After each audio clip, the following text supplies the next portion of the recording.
Shalom, kita berjumpa kembali dengan saya Ayanggo. Saya percaya firman Tuhan hari ini memberkati kita semua, memberkati saudara dan saya. Ya, hari ini saya memberikan tema bagaimana orang yang menang di masa sulit. Tentu ini menjadi pertanyaan bagi kita, yaitu kita harus mempunyai daya tahan, endurance. Saya hari ini membawa dua jam tangan. Dua jam tangan hampir semua orang saya percaya memilikinya. Kegunaannya sama, fungsinya sama, semua digunakan untuk melihat waktu. Tetapi yang menarik adalah harga yang saya pegang ini jauh lebih murah, 4 kali lipat dari yang saya pegang ini. Pertanyaan saya, kenapa barang yang sama, fungsinya sama, tetapi harganya bisa jauh berbeda? Tidak hanya 2 kali lipat, tetapi 4 kali lipat. Kelebihan dari jam tangan ini, saudara, dia memiliki yang namanya daya tahan. Memiliki daya tahan yang luar biasa. Tingkat endurance-nya, daya tahannya, inilah yang membuat satu perbedaan. Yang satu mahal, dan kenapa yang satu murah. Kelebihan dari jam tangan ini, saudara, dia memiliki daya tahan yang luar biasa. Ternyata yang namanya daya tahan itu membuat satu perbedaan.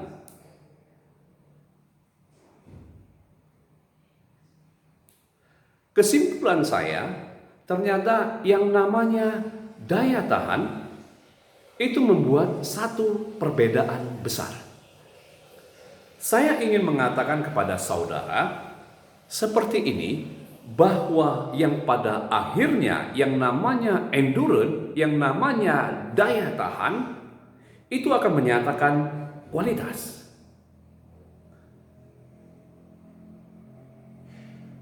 Apa bedanya penyanyi karbitan dan penyanyi legend? Sekali lagi, saya mau katakan, daya tahannya. Anda tahu, penyanyi karbitan sebentar keluar, sebentar naiknya,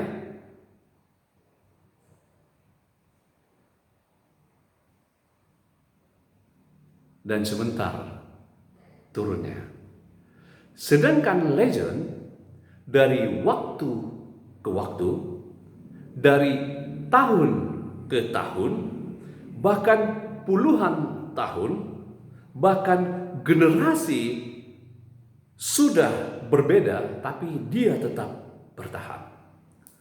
Sekali lagi, kedua-duanya melewati yang namanya tantangan. Kedua-duanya melewati masalah.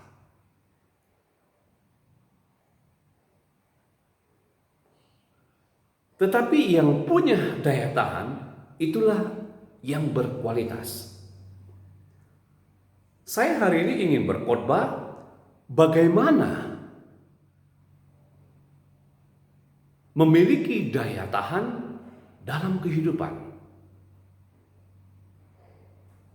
Poin yang pertama, yang menentukan bukan bagaimana Anda mengawalinya, tetapi bagaimana Anda mengakhirinya.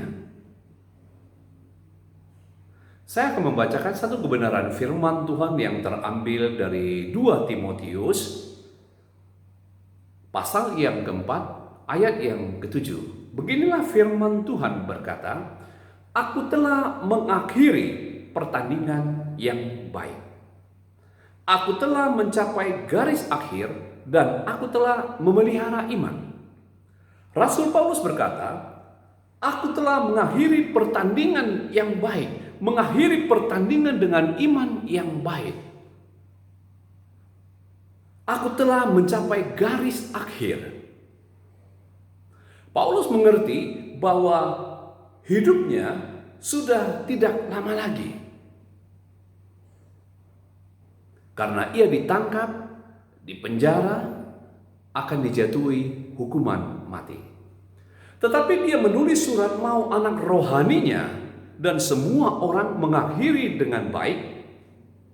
Jadi yang menentukan bukan mengawali dengan baik, tetapi mengakhiri dengan baik. Kalau kita cermati di dalam Alkitab, begitu banyak tokoh yang mengawali sesuatu dengan sangat baik. Kita mau belajar yang namanya dari Saul. Saul adalah orang yang mengawali sangat baik. Bahkan saya boleh katakan Saul mengawali sangat sempurna. Kenapa? Ada beberapa fakta kalau kita membaca di dalam Alkitab. Yang pertama, Tuhan berencana mengokohkan kerajaan Saul.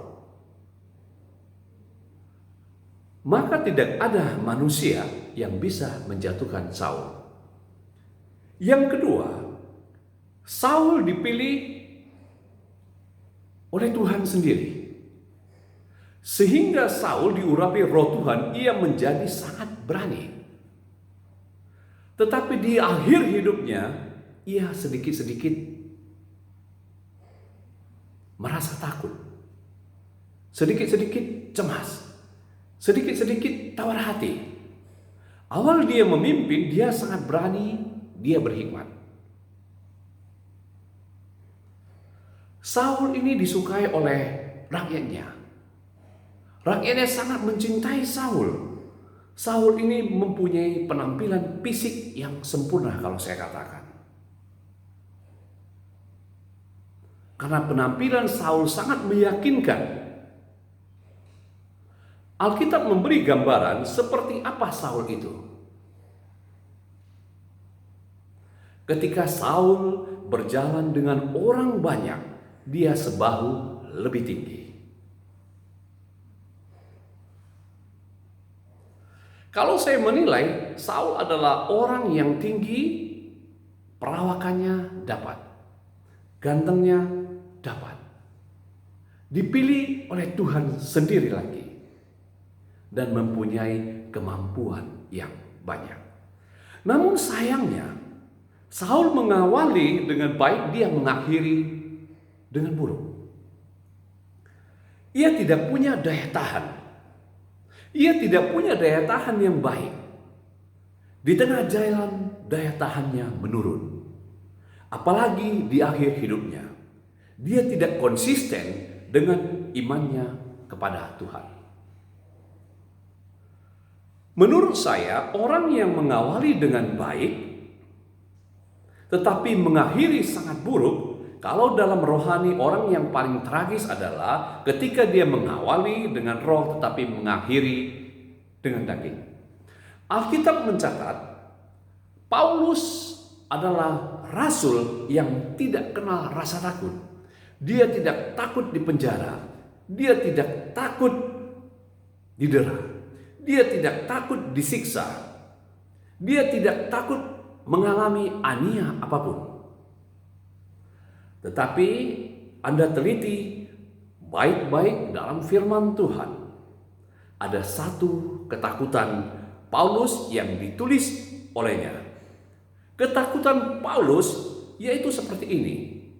Jangan sampai setelah aku memberitakan Injil kepada semua orang, tetapi aku sendiri akhirnya ditolak. Aku mengawali dengan baik, tetapi aku mengakhiri dengan sangat buruk. Saya mengajak kita, jangan sampai masalah, himpitan dalam tekanan hidup membuat kita kecewa dan meninggalkan Tuhan. Saya ingin mengatakan kepada kita, pertandingan masih berjalan. pukulan apapun yang datang dalam hidup saudara dan saya. Mungkin dalam bisnis pekerjaanmu, mungkin pukulan dalam keluargamu, mungkin pukulan dalam kesehatanmu, mungkin pukulan dalam pelayananmu. Jangan pernah kita berhenti dan menyerah di tengah jalan. Hari ini kita mau minta kekuatan Allah, sehingga kita mengawali dengan baik dan mengakhiri dengan baik juga. Poin yang kedua, yang bertahan adalah yang menang. Wahyu 2 ayat ke-25. Tetapi apa yang ada padamu, peganglah itu sampai aku datang. Siapa yang dikatakan menang, saudara? Orang yang menang adalah orang yang melakukan pekerjaan sampai kesudahannya. Orang yang menang adalah orang yang bertahan sampai akhir. Kemenangan bukan didasarkan siapa yang kuat, dan kemenangan bukan didasarkan siapa yang cepat. Kemenangan ditentukan siapa yang bisa bertahan sampai akhir. Saya memberikan satu gambaran, kekuatan seorang petinju tidak didasarkan dari seberapa dia cepat memukul lawan. Tidak semua petinju pintar memukul, yang pasti juara. Bukan seberapa hebat dia memukul, tetapi dia juga kuat ketika dipukul. Boleh petinju memukul dengan kuat, tetapi kalau dia tidak tahan dipukul, dia bisa memukul berkali-kali, tetapi kena pukul sekali, langsung KO. Saya mau bertanya, apakah saat-saat sekarang ini, apakah kita cukup memiliki mental yang kuat, memiliki daya tahan yang kuat? Bukan hanya ketika berjalan mulus kita kuat, tetapi ketika kita dipukul berkali-kali, kita tidak mempunyai daya tahan yang kuat. Seorang pembisnis, kita sudah pasti tahu, namanya cukup dikenal.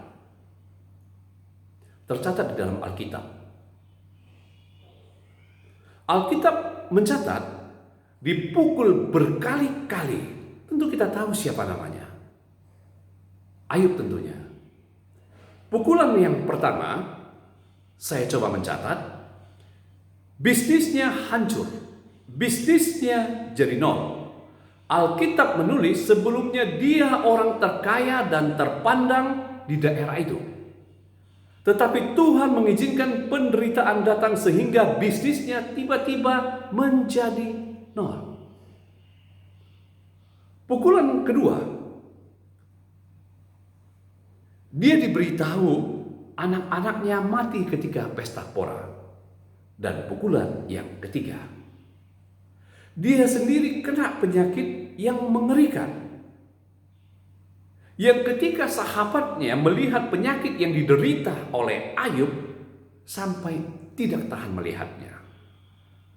Pukulan yang keempat, istrinya berkata kepadanya, "Kenapa engkau masih bertahan dengan Allahmu? Tinggalkan Allahmu, kutuki saja Allahmu. Engkau menyembah Allah, tetapi dia mengizinkan berbagai penderitaan datang dalam hidupmu." Pukulan yang kelima, yang terakhir, sahabat-sahabatnya datang mengunjungi, bukan memberikan kekuatan kepada Ayub, tetapi sahabat-sahabatnya menghakimi, "Kamu telah berbuat dosa, makanya Tuhan menghukum kamu sedemikian rupa." Pukulan bertubi-tubi datang dalam Ayub. Tetapi ingat baik-baik, Alkitab mencatat dalam Ayub pasal 1 ayat ke-22, dalam kesemuanya itu Ayub tidak berbuat dosa dan tidak menuduh Allah berbuat yang kurang patut. Saya mau katakan kepada kita semua yang bertahan, yang menang. Kalau Anda ingin menang, Kalau Anda ingin menang, kita harus mempunyai yang namanya daya tahan. Anda dihajar kayak apapun, Anda bangkit dalam kondisi apapun, tidak membuat Anda menyerah. Kita yakin dan percaya, saya yakin dan percaya, Tuhan menyertai Anda dan saya. Tuhan memberikan kekuatan kepada Anda dan saya, kepada kita semua.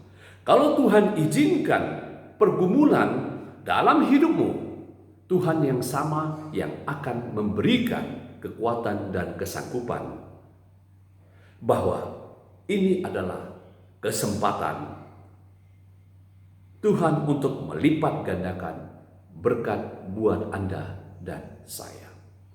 Poin yang ketiga, yang terakhir. Yang bertahan adalah yang menerima mahkota kehidupan.